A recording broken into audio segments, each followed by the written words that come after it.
Elevator education থেকে Souvik sir কথা বলছি। আমি আজকে এমবিএ ফার্স্ট সেমিস্টারটা যে শেষ হয়ে গেল ম্যাকাউটে, MBA first semester quantitative technique পেপারটার কথা নিয়ে কথা বলবো। দেখো, এই পেপারটা সম্বন্ধে আমাদের কাছে যে ফিডব্যাক এসেছে, যে পেপারটা কিন্তু খুব সহজও হয়নি, আবার আমি বলবো না যে খুব শক্ত হয়েছে। একদম স্ট্যান্ডার্ড প্রশ্ন, মিডিয়াম। যারা কিন্তু মোটামুটি ঠিকঠাক পড়াশোনা করে গেছিল, যারা কিন্তু ওয়ার্ডটা ভালো করে করেছে বা স্ট্যাটিস্টিক্স 2টা ভালো করে করেছে, তারা কিন্তু আমার যারা স্টুডেন্ট আছে তারা কিন্তু ভালোই অ্যান্সার করেছে। তারা 70-এ কেউ 60, কেউ 65, কেউ 70ও করেছে। মিনিমাম 55-60 তো করেইছে সকল থেকে। এইবার আমরা যেটা ফিডব্যাক পাচ্ছি হলে, যে সমস্ত ম্যাকআউটের কলেজেই নাকি বেশিরভাগ ছেলে মেয়ে যেখানে গার্ডিং করা হয়েছে, সেখানে নাকি 1 ঘন্টা 1.5 ঘন্টার ভেতরেই খাতা দিয়ে ম্যাথস কিউটি পরীক্ষার দিন চলে গেছে। এবং এটা যে হবে সেটা আমরা অনেক আগে থেকেই জানতাম, এবং এই কিউটি পেপারে কিন্তু সাপ্লি হবে, এবং এইবারও সাপ্লি অনেকটাই হবে। কারণ আমি শুনেছি কেউ 25 অ্যান্সার করেছে, কেউ 26 করেছে, কেউ 20 করেছে, কেউ 30 করেছে। তো 25-26 অ্যান্সার করে তো আর পাস করা যায় না। 25-26-30 করে তুমি হয়তো সব ঠিক হবে না, হয়তো 17-18 পাবে। এবার বাকিটা ডিপেন্ড করছে কলেজের ইন্টারনালের হাতে। এবার ইন্টারনালে তোমাকে কত নম্বর দেবে। যদি কলেজ ইন্টারনালে ভালো নম্বর দেয়, 24-25 দেয়, তাহলে হয়তো পাস করে গেলেও করে যেতে পারে। আর যাদের কলেজ ইন্টারনালে নম্বর ভালো দেয় না, 16-17 এরকম দেয়, তাদের পক্ষে 25-30 করে পাস করাটা আমার মনে হয় খুব টাফ হয়ে যাবে।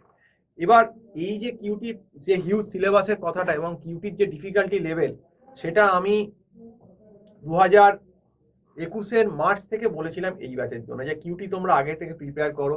অন্তত 10 মাস 1 বছর আগে থেকে কিন্তু কিউটি যদি বুঝতে না পারো, টিচার নাও, কারণ কিউটি সিলেবাসটা হিউজ।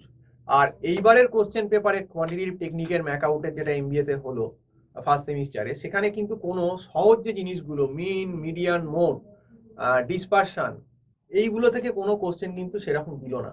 বেশিও কিন্তু দিল ওয়ার এবং স্ট্যাটিস্টিক্স 2 থেকে, মানে প্রবাবিলিটি, বাইনোমিয়াল, পয়জো বা transportation, assignment, game, B game. তো এখান থেকে কোশ্চেনগুলো এলো। স্বাভাবিকভাবেই কিউটি এমনই একটা পেপার যেখানে কোনো চোতা করা যায় না, কারণ তোমাকে বই খুলে দিলেও তুমি কিউটি অঙ্ক যদি কনসেপশন না জানো, তুমি ওই অজানা অঙ্ক তুমি করতে পারবে না। এটা কোনো থিওরি পেপারের মধ্যে পড়ে না, এটা আমি আগেও বলেছিলাম। এবং আজকে যারা কিউটি পেপারটা নিয়ে সচেতন হয়নি, তারা কিন্তু দেখা গেল যে সমস্ত কলেজে গার্ডিং ঠিকঠাক, আর যে কলেজে গার্ডিং ঠিক না সেখানে কি করছে, হয়তো 3-4টে ছেলে মেয়ে পড়াশোনা করেছে, তারা হয়তো কিউটি অ্যান্সার করতে পারে, তাদের থেকে দেখে লোকে পাস করে লিখেছে। এবার যে সমস্ত কলেজে একটু কড়া গার্ডিং দিচ্ছে, সেখানে যেমন আমি দক্ষিণ কলকাতার একটি কলেজ, মানে নামকরা কলেজই শুনলাম ম্যাকআউটের, সেখানে গার্ডিং খুব কড়া, মানে সেখানে নাকি রবার তুলতে গেলেও নাকি পারমিশন নিতে হচ্ছে। তো সেইখানে নাকি দেখা গেল যে পরীক্ষার প্রায় 1 ঘন্টা 1.5 ঘন্টার ভেতরই হল প্রায় ফাঁকা, মানে 60-70% ছেলে মেয়ে বেরিয়ে গেছে, সারেন্ডার করে দিয়ে, এর থেকে বেশি করা যাবে না। মানে সব ওই 30-35 এরকমই অ্যান্সার করে চলে যাচ্ছে। তার মানে এটা থেকে বোঝা যাচ্ছে যে ম্যাকআউটের এখন মানে শতকরা প্রায় 80-85% ছেলে মেয়েই পড়াশুনো করে না। তারা এই কিউটি পেপারটা তো ভেবেছিল যে ম্যানেজ হয়ে যাবে, কিউটি কিন্তু ম্যানেজ হয় না। এবং এইবারে কিন্তু ইকোনমিক্স পেপারটাও খুব লাকিলি থিওরি এসে গেছে। ইকোনমিক্সও কিন্তু ম্যাথ বেস। তোমরা যদি আগে প্রিভিয়াস ইয়ারের কোশ্চেনগুলো আমরা করোনার আগে দেখি, সেখানে কিন্তু ইকোনমিক্সে কিন্তু 50% সাউন্ড, 50% থিওরি আসতো। এবারে যেহেতু থিওরিটা এসে গেছে বলে অনেকে বেঁচে গেছে, কিন্তু যদি সামস আসতো, ওই কিউটির মতোই কিন্তু একই দশা ইকোনমিক্সেরও হতে পারতো। কিন্তু এবার কিউটি তো পুরোপুরি ম্যাথামেটিক্যাল পেপার, এবার সেখানে কিন্তু অপারেশন, রিসার্চ আর স্ট্যাট 2 দিয়ে কিন্তু এবারে ভরিয়ে দিয়েছে। তার জন্য কি হয়েছে, বেশিরভাগ ছেলেমেয়ে যারা পড়াশোনা করেনি এবং যারা কলেজের ভরসায় বসেছিল, তারা কিন্তু প্রত্যেকেই ম্যাক্সিমাম ডুবেছে। এবং একমাত্র যারা আমাদের মতো সিনিয়র লোকের গাইড নিয়েছিল, সে আমার কাছে হোক বা অন্য লোকের কাছে, যার কাছেই হোক, যারা প্রথম থেকে 8 মাস, 7-8 মাস, 10 মাস আগে থেকে, তারাই কিন্তু একমাত্র মোটামুটি 60-65 এরকম অ্যান্সার করে আসতে পেরেছে, এবং তারা কিন্তু একটা মোটামুটি ভালো নম্বর পাবে, এটা আমরা আশা করতে পারি। এবং আমি যেটা বললাম যে দক্ষিণ কলকাতায় আমরা শুনছি যে কলেজে গার্ডিং হচ্ছে, যেখানে স্ট্রিক্টলি ঠিকঠাক, সেখানে কিন্তু ওই পরীক্ষা 1 ঘন্টা বা 1.5 ঘন্টার ভেতরেই ম্যাক্সিমাম খাতা জমা পড়ে যাচ্ছে, কারণ তারা বুঝে যাচ্ছে যে আমরা চোখা করেও কিছু করতে পারবো না, কারণ কনসেপ্ট নেই। বাইরের অঙ্ক তোমাকে কনসেপ্ট করে অঙ্কটা করতে হবে। তোমার কনসেপ্ট যদি না জানা থাকে, তোমাকে একটা কাগজ কতগুলো অঙ্কের স্যাম্পল দিয়ে দিলাম, সেইটা দেখে নামানো সম্ভব না ইউপি পেপারে অন্তত। তো এই কথাটা, এই ওয়ার্নিংটা আমি কিন্তু 2021 সাল থেকে চিৎকার করে করে ভিডিওতে স্টুডেন্টদের সামনে দিয়ে আসছি।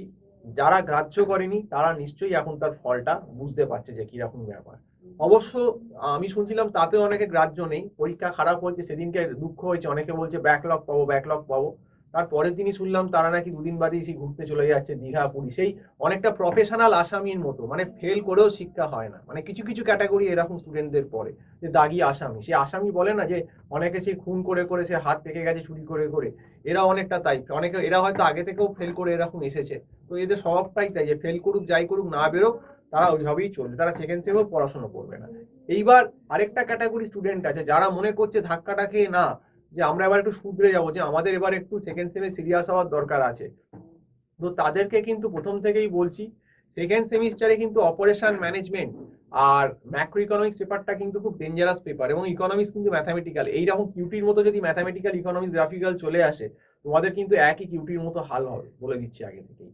এবং অপারেশন ম্যানেজমেন্টও কিন্তু 50% থিওরি এবং 50% কিন্তু পিওর সায়েন্স, ম্যানেজমেন্ট সায়েন্স, এবং এতে কিন্তু ইঞ্জিনিয়ারিং এর সামস থাকে, quality control, control chart, Johnson rule, inventory model, এমআরপির অঙ্ক থাকে, প্ল্যান লোকেশনের অঙ্ক থাকে, পারসিপিএম নেটওয়ার্কিং এর অঙ্ক থাকে।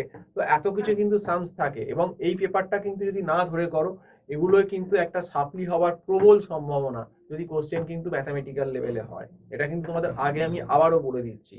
কিছু ছেলে মেয়ে আছে তারা হয়তো এবারে খারাপ পরীক্ষাটা হলো বলে ম্যাথসে হয়তো কিছুটা শুধরে যাবে, যারা একটুখানি অন্তত বোধগম্য আছে তাদের আমি বলবো কলেজের ভরসায় বসে থেকো না। কলেজ কিন্তু তোমাদের পরীক্ষা কিন্তু জুনের, যা শুনছি সেকেন্ড সেমিস্টার এমবিএ যেটা হবে তোমাদের ম্যাকআউটের, সেটা কিন্তু জুনের মোটামুটি ফার্স্ট উইক থেকেই স্টার্ট হওয়ার সম্ভাবনা আছে।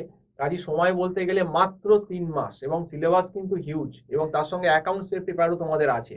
তো সেক্ষেত্রে আমি তোমাদেরকে আবারও বলছি, যারা টিউশন চাও, আমাদের অলরেডি 18 তারিখ থেকে শুরু হয়ে গেছে, ইকোনমিক্সের 2টো ক্লাস হয়ে গেছে। যারা এখনো বাঁচতে চাও লাস্ট মোমেন্টে বলছি, এরপর কিন্তু আমি আর কাউকেই টিউশনে নেব না, মানে আমার লাস্ট ডেডলাইন হচ্ছে মার্চের কিন্তু 10 তারিখ অবধি। মার্চের 10 তারিখের পর যে টিউশনে আসবে আর আমরা তাকে নেব না, যেমন ফার্স্ট সেমিস্টারে পুজোর পর আমরা কাউকে নিইনি। তো এইটা কিন্তু আমরা বন্ধ করে দেবো, কারণ আমি জানি তখন নিয়ে লাভ নেই, কারণ আমাদের এখন রোজ ক্লাস হচ্ছে। সে কিন্তু আজ যদি 1 মাস পরে আসে সে কিন্তু কিছুই ধরতে পারবে না, ঢুকে কিন্তু তার কোনো লাভ হবে না। তো সেই জন্য বলছি, যদি মনে করো যে না আমাদের অনেক শিক্ষা হয়েছে, আমরা আর সেকেন্ড সেমটা এরকম রিস্ক নেবো না, বা তোমরা ম্যাক্রো ইকোনমিক্স বা অপারেশন ম্যানেজমেন্ট বা এই অ্যাকাউন্টস এর মতো পেপারগুলো যেগুলো আর কি মানে ডেঞ্জার আছে সেগুলো যদি পড়তে চাও, টিউশন নিতে চাও, আমি কিন্তু বলবো প্রথম থেকেই এখন থেকেই নাও, কারণ সময়টা এতই কম যে 3 মাসে আমাদের 1 বছরের সিলেবাস কমপ্লিট করানোর মতো অবস্থা হয়ে যাচ্ছে। সেক্ষেত্রে আমাদের প্রত্যেক দিন ক্লাস করতে হচ্ছে, প্রত্যেকটা দিন লড়তে হচ্ছে। কাজেই একটা সেম দিয়ে তোমরা বুঝতে পেরেছো যে একটা পেপার যদি স্ট্যান্ডার্ড হয়, যেমন কিউটিটা হলো, তাহলে যদি না কেউ পড়াশোনা করে যায় কিরকম বিপদ হতে পারে নিশ্চয়ই নিজেরা কিছুটা হলেও, যারা একটু মানে স্ট্যান্ডার্ড, মানে যারা একটু ওই পেশাদার আসামির মতো নয়, বাকি যারা একটু বোঝদার, তারা নিশ্চয়ই এখন বুঝতে পারছো যে সেটা একা ম্যানেজ হয় না এই পেপারগুলো, এবং সেটা কলেজ থেকেও পুরোপুরি কিন্তু হয় না। তো যাই হোক, যদি মনে করো যে টিউশনের দরকার আছে, তাহলে আমার যে নম্বরটা স্ক্রল করছে 9748161018, এই নাম্বারে কল করে কথা বলতে পারো। আর যারা এমবিএ, তাদের জন্য বলছি, যারা এমবিএ ফার্স্ট ইয়ারে এই বছর 2023-এ অ্যাডমিশন নেবে, মানে সামনের বার এই ঢুকছো ফার্স্ট সেমিস্টারে, তোমরাও কিন্তু be aware of cutie and economics quantity technique, এইবারে অবস্থা সিনিয়রদের যা হলো সেই সেম অবস্থা তোমাদেরও কিন্তু হবে, যদি তোমরা না আগে থেকে সিরিয়াস হও।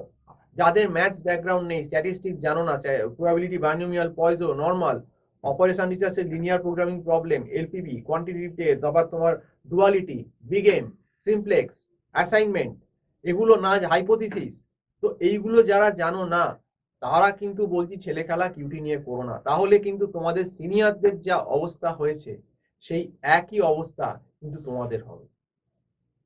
এবং সেই তখন ওই ব্যাকলগ বলতে, তখন পরীক্ষার হলে আর 1 ঘন্টার মধ্যে পেপার জমা দিয়ে তোমরাও বলবে না ব্যাকলগ হয়ে গেল।